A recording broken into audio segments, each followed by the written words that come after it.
Sa Barangay Libertad, sinadya namin ang magkakapatid na sina Mang Victor at Damian Bonita. Buta ang tawag sa kanila ng kanilang mga kapitbahay. Ibig sabihin, bulag sa wikang Waray. Paano po kayo nabulangan? Dede ko aram. Dede ko aram sa mangyari sa ako. Hindi tulad ng Mang Victor na sadyang walang nakikita, si Mang Damian may kaunting liwanag pa rin na naaninag. Bata pa lang siya nang unti-unting mawala ang kanyang paningin, pero hindi rin malinaw sa kanya ang naging sanhi nito. Sa ngayon, magkasama silang naninirahan sa maliit na kubong ito. Nagkasakit akong 5 taon pa lang siguro ako. Kasi yung nanay namin, doon lagi sa katarman, nagtaturo yung aming tatay. Yung kasama-sama namin, yung aming lula. Nung magkasakit ako, wala sila dito. Ako, pinatingin ako doon sa Maynila. Nung una kong punta doon, ang sabi ng doktor daw, makukuha pa daw ito. Pag abot daw ng 5 taon, babalik daw uli. Ano na sana ako, i-opera na sana. Hindi pumayag yung kuya ko kasi papalitan daw ako ng mata, kaya hindi natuloy.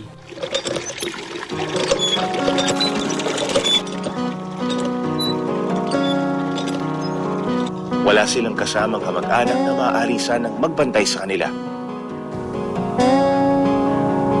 Wala, kami lang mismo. Nag-iigib, kami lang nagsasaing. Kumuha ng kahoy, minsan sumasama ako. Pag hindi, kung may pira, bumibili ng kahoy. Kahit may kapansanan, araw-araw na laman ang laot ang magkapatid. Pangingisda kasi ang ikinabubuhay ni Mang Damian at Victor.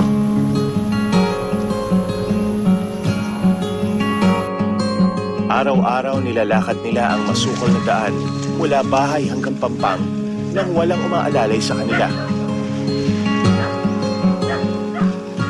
Sa ulo na nila ang bawat pasikot-sikot, ubak at likuan.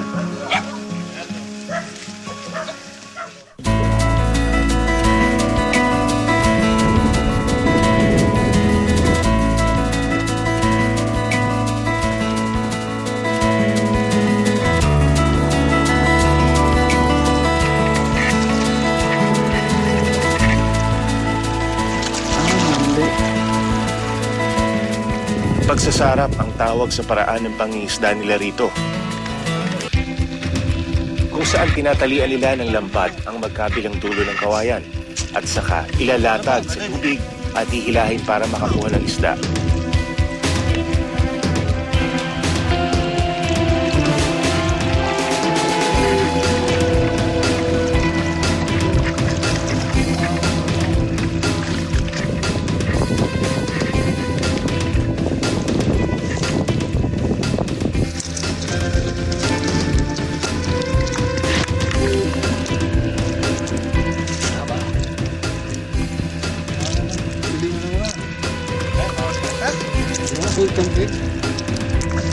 Yung maliliit na isda. Yung talaga yung pinakamaliliit, yung danggit, na tinatawag sa amin nila danggit. Dito naman sa amin tawag balawis. Saka yung mga puting isda. Halos 20 taon ang kasama ng magkapatid ang kababata nila na si Mang Tani sa pangingisda. Bata pa kami, halos kami na magkasama.